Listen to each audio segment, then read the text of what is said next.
today's video, I'm going to mention some of the best things I love about this Gibson Flying V, and also a couple of things that might be a deal breaker for some people. So let's get into it.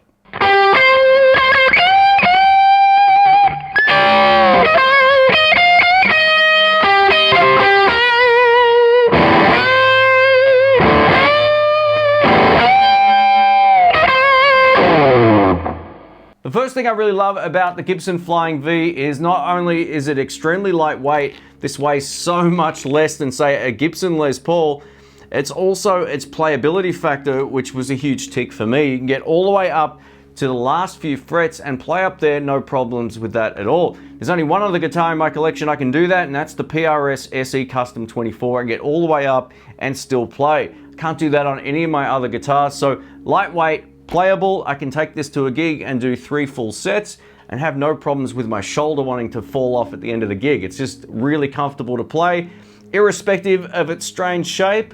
It's just by far one of the lightweight, most comfortable guitars I've got in my collection, so I dig it.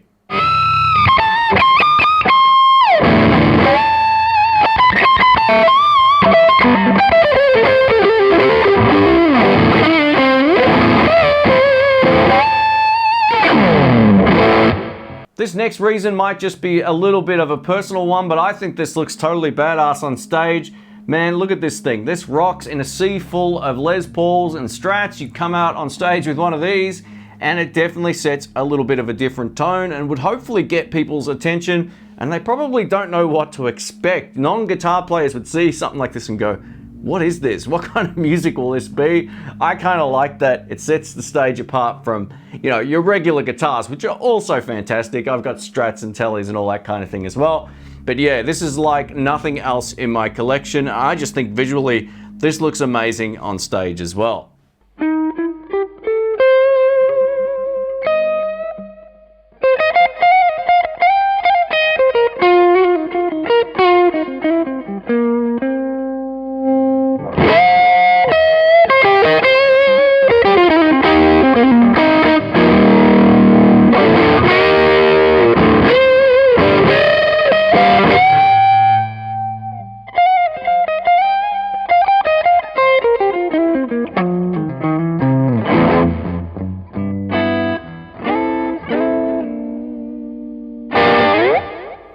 The next reason I really dig a Gibson Flying V is its simplicity. Take a look at the controls and switches. We get 1 tone control and 2 volume controls. Now, me personally, I never use the tone controls in any of my guitars, so having just 1 I can avoid as opposed to 2 is fantastic. And I love the fact that the 3-way toggle switch is where it's positioned.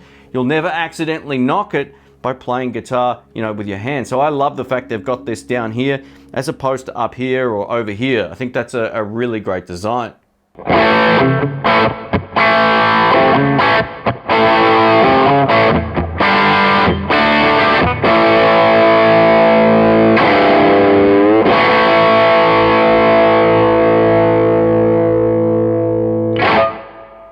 Up next, I wanted to chat about the pickups. The pickups are one of the best things about this guitar, without question. These are Gibson Burstbucker pickups, and they have some of the best clarity and brightness I've heard in any humbucker ever. The only other guitar that comes close is the PRS SE. That has a nice top end as well.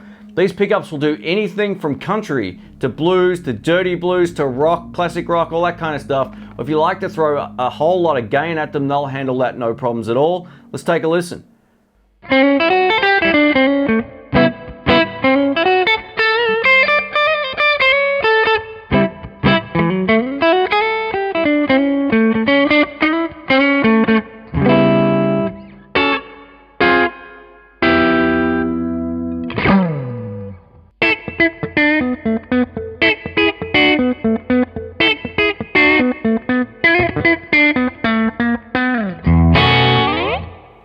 Now with a guitar this cool, there are a couple of downsides, and the first one might be really obvious. If you're sitting down and playing, it wants to slide off your knee. Now a lot of people will say, hey, you can play banjo style, you know, lock it into your leg. But what I like to do with this guitar is simply just put on the strap and it sits like it would. It doesn't have any neck dive like an SG or anything like that. I was just pushing on the underside of it here. So it just sits nice and perfectly on your lap like this, and it feels like it would had I been just standing up and playing. It doesn't really change position from standing to seated. So if you got the strap set up correctly, you won't have any issues there. But one thing is, if you are a seated player only and you don't have a guitar strap, you won't like the fact it's always trying to fall off your leg. So food for thought.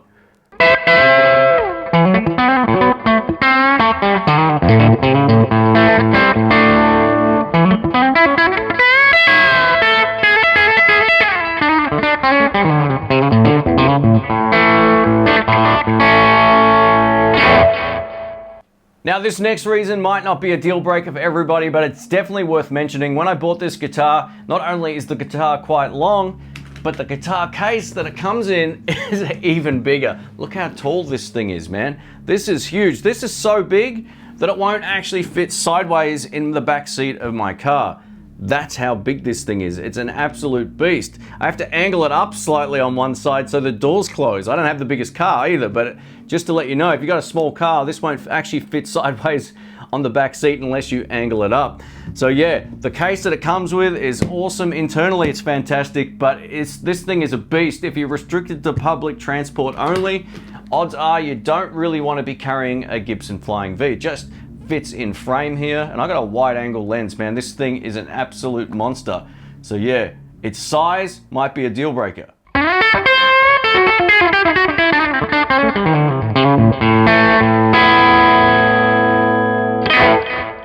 I already know not everyone out there will like a Gibson Flying V just based purely on its looks, and that's understandable. Not everyone's gonna dig it. Me personally, Albert King's one of my guitar heroes, and it was really inspiring to watch him play one and just to get great tones. If you've ever seen Jimi Hendrix play a Flying V, amazing stuff as well. Also Lonnie Mack, there's been a whole lot of players who have used these over the years. Even more modern players like Joe Bonamassa also plays a Flying V from time to time as well. I love the look of this, but I already know this won't be for everybody. Let me know in the comments what you think of the look and sound, I guess, also of a Gibson Flying V. Thanks for watching.